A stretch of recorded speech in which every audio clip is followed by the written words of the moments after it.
Hi, it's Di, and I wanted to tell you about my experience doing visuals for the LaB stage at Coachella 2025.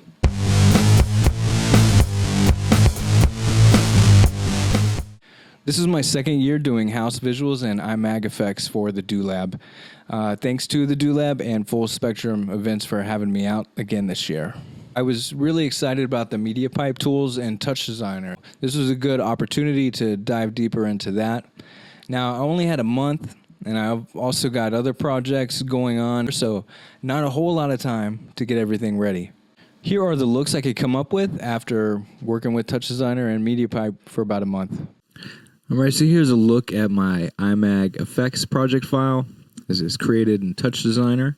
You can see I got some footage of the lovely DJ Maya. Let's start adding some effects on here. I'll show you through these. I call this one Line Trace Blob Track. It's going to run a little bit slower than usual as I'm recording on this computer as well right now. Let me get rid of some of this feedback. Let's rainbow glitcher. Oh my God, Maya. All right, now I'm going to show you video to particle bloom. I'm going to get rid of this ramp glow that's on her, which I want to keep the one for the particles. I'm going to take it off of DJ Maya. I'm going to turn the ramp glow down on that one too. That's a cool look right there. And this is the turbulence of the particles. So if I turn this up, they'll start flying away from the body a little more. Then I've got another layer behind it that is has an edge detect with some feedback. So here, I can change the color of that. I can also rotate it. All right, so this is called blob track. This is another effect that I use blob tracking in.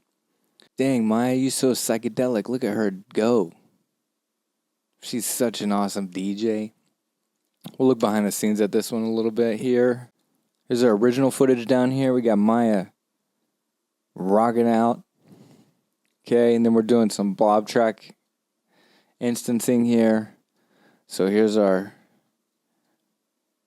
blob tracks. Got some feedback on it. It's been composited with the original video. Then I take it down here, add some colorful feedback. Using the NVIDIA background removal, that gets composited back on top. And this here is our final result. So you have some controls here for the feedback opacity and the threshold. See, now we get harder edges as I turn that feedback way down. Okay, let's move on to arcade. Now our lovely Maya is in an Atari. Okay, I can zoom the camera.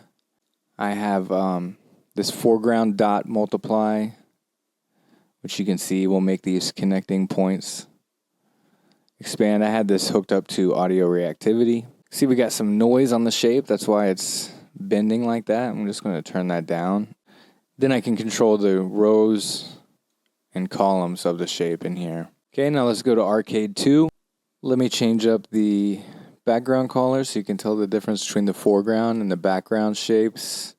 And then we got shape scale here. So I can scale these shapes up or down. Shape frequency is how many shapes are on the screen. And then rotation is kind of which way they're rotating. So I can control this in real time. So see, if I crank it all the way over this way, they'll start moving quicker. And if we look behind the scenes on this one, let's back out of here, going into here. You'll see that the way that I'm doing this foreground and background is I got two different cameras. One is set to only see the things that are directly in front of it, and then it's cut off at a certain distance. And that's where the other camera then picks up. So that way I get a foreground and a background as separate renders, and then I can composite Maya here in the middle of them like that. This one's called Brady Bunch. But basically, this one is using MediaPipe and is tracking her facial features, and then these rectangles, separate rectangles of video, are set to follow that. So that way, wherever she moves, these other windows stay around her. Now, if I add noise to this, I have it so that those windows will be animated. So now they're flying away from the motion tracking, from the body tracking. They still are being influenced by the body tracking, but there's additional animation on top of it now. So the further I go to the right, the further these shapes will move away from their position. And I can put edge detect on these windows right here. Then I can put an edge detect on my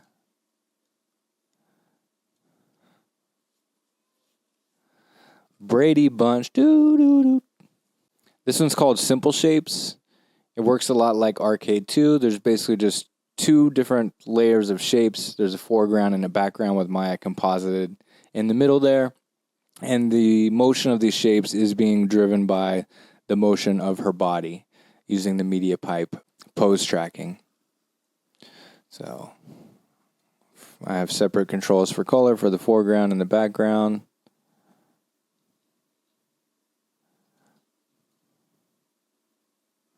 And then I can control the scale of these shapes and the number of shapes through tiles. Okay, and that's pretty much all the effects I created for Coachella. So I still had some finishing touches to make to the show file, but I knew I was going to get there a day early and would have time in the RV to sort a couple details out. So this is my setup for the LaB this year. This computer on the left, my old 1080 Sager, will be the main media server running Resolume. This is where the final output will happen from.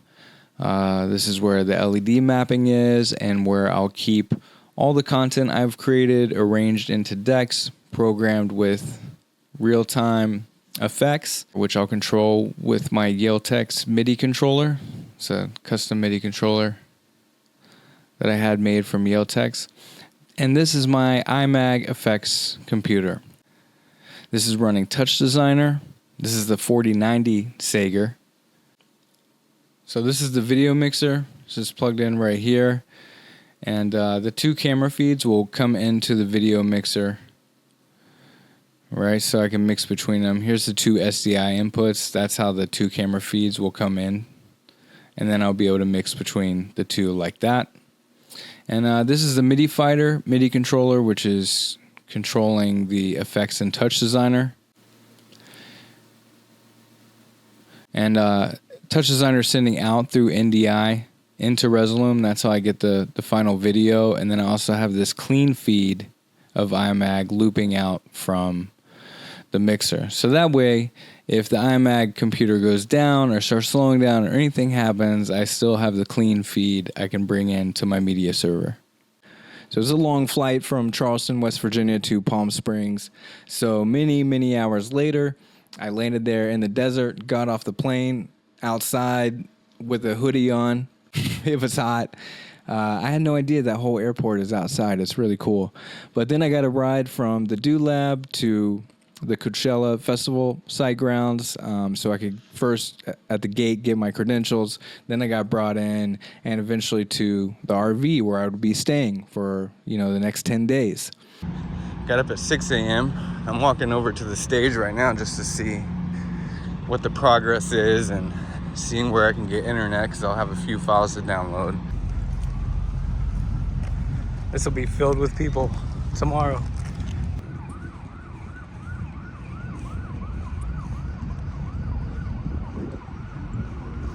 That night, I would have to just plug everything in, plug into the LED wall, map everything, make sure the camera feeds are good to go, and that's it. Get ready for showtime the next day. Okay, it's Friday, April 11th at 1 p.m., and Coachella has officially begun.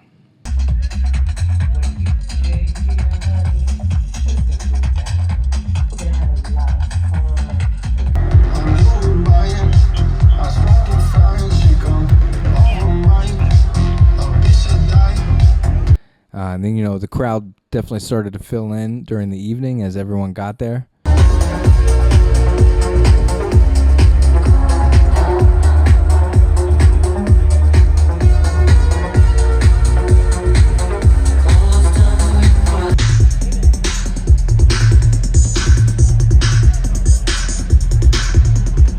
The IMAG effects for DJ Pee Wee.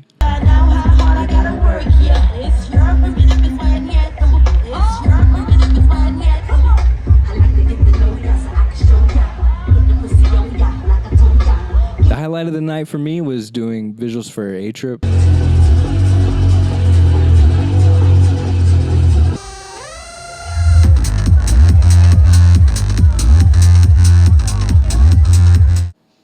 I did not get much footage on Saturday during the day, but I did get to do visuals for Blue the Tiger, which was awesome, and also Trixie Mattel.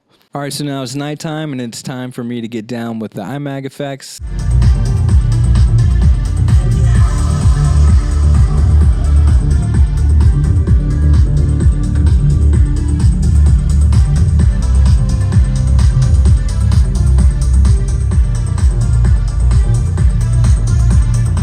Here you can see me running visuals for Sosa, and it's quite a party.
Okay, it's Sunday now, last day of the first weekend. And on Sunday, I really started playing with the camera feeds a bit more, like close-ups of the fabric blowing in the wind kind of stuff. It just matched the daytime vibe so well.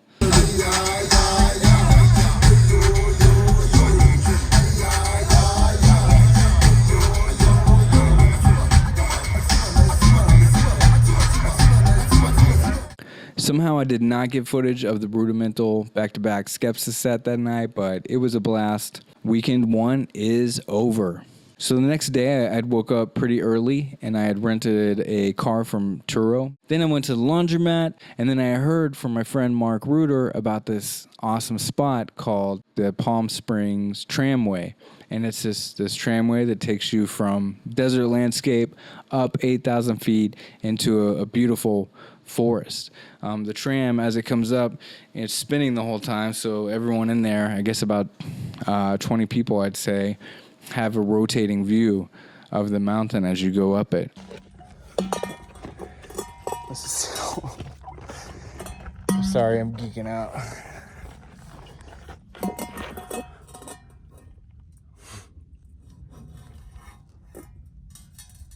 Would not want to fall. I wasn't there too long before sunset, but I did manage to get a 1.5 mile hike in, get the tramway down. Then I took the Jeep to downtown Palm Springs to get some food. But mostly I was just killing time for my new friend Eddie to get off work. So Samuel Farrand and I were commissioned recently by Eddie Rainier to create this really cool interactive installation that will live on his resort called Starlit Canyon. Samuel is this amazing psychedelic digital artist, does these beautiful pieces. I was brought in to animate the pieces and have them controlled in real time. For the installation, you'll walk up to this 100-inch display. You'll be able to navigate Samuel Farrand's animated pieces by moving your hands in the air. It's using hand tracking. Really cool project, and it's beautiful thanks to Samuel Farrand's work. It turns out that Coachella is only about an hour from Eddie Rainier's Starlit Canyon. So he invited me to come out there on my days off and spend some time with him. So I got in the car and into the Jeep and started driving up into the high desert. The drive out to Starlit Canyon was a blast.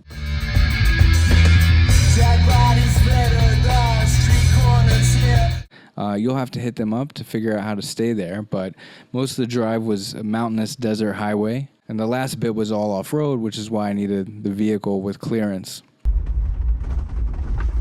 Just going for it. Wow, okay, my car wouldn't have done that. I spent the next couple of days enjoying the views, relaxing, sleeping. We went four-wheel riding, which was a lot of fun, and I hit golf balls off a cliff. Chilled in the hot tub, watched the stars. I really enjoyed my time there. So then the next morning, I took the Jeep, drove it back out those desert roads, back to Coachella Festival grounds. I mostly just sat in the RV that day, working on my IMAG controls. So then Thursday morning, I woke up to a lot of emails. A lot of the artists will hit me up prior to the show because they may want me to... They might have their own VJ they want me to interface with, make sure that they can get plugged in, or maybe they have last-minute content to send me, or maybe they just want to see the different IMAG looks I got. That did happen. I had to record some examples of all the different IMAG effects I have. Actually, all these situations happened at Coachella, and that's expected when you're a house VJ. Okay, it's April 18th, Friday. This is day one of weekend 2 at Coachella. I just got my gear set up. It's like 9:30 in the morning. I wanted to set up a little early to double check a couple things.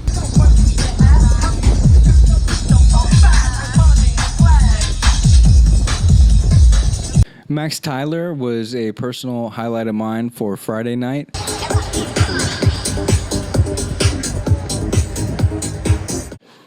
And then Paper Water on Saturday was really awesome. I'd never heard of them before, but I've been listening to them ever since.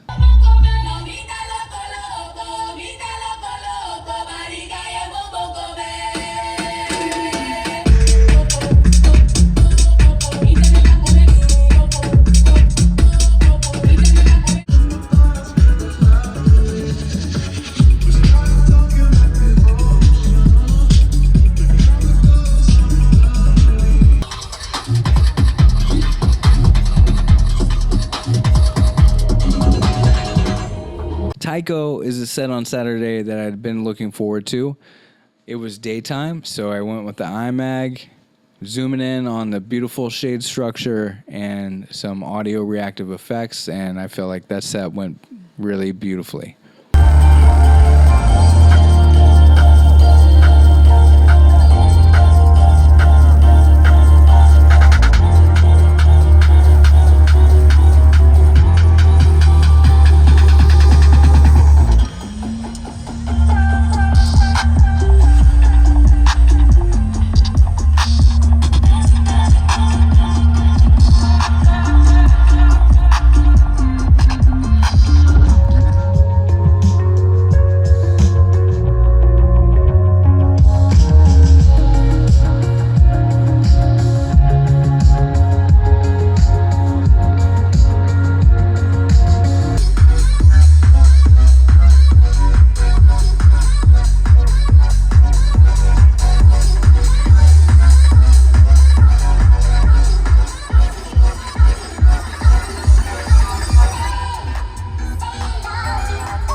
But for the grand finale and my personal highlight of all of Coachella, I then got to do visuals for Toki Monster.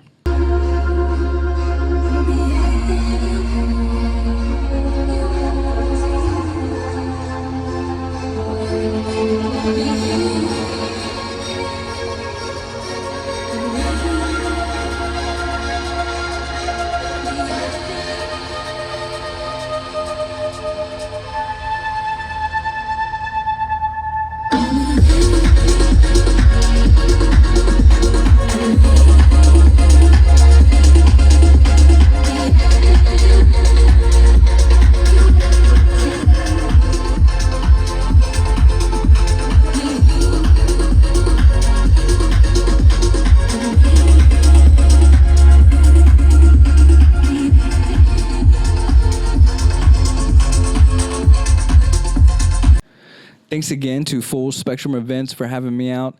Thank you to the Do Lab for having me out. Shout out to Logan, the lighting designer. Shout out to Josh and Kevin from Four Wall, and Brian. And shout out to Josh and Ian from Meyer Sound. So great working with you guys. I hope to do it again soon. Please like, comment, and subscribe. Check out my website at digitalintrospect.net. Thanks so much for tuning in. I really hope you enjoyed this. Peace.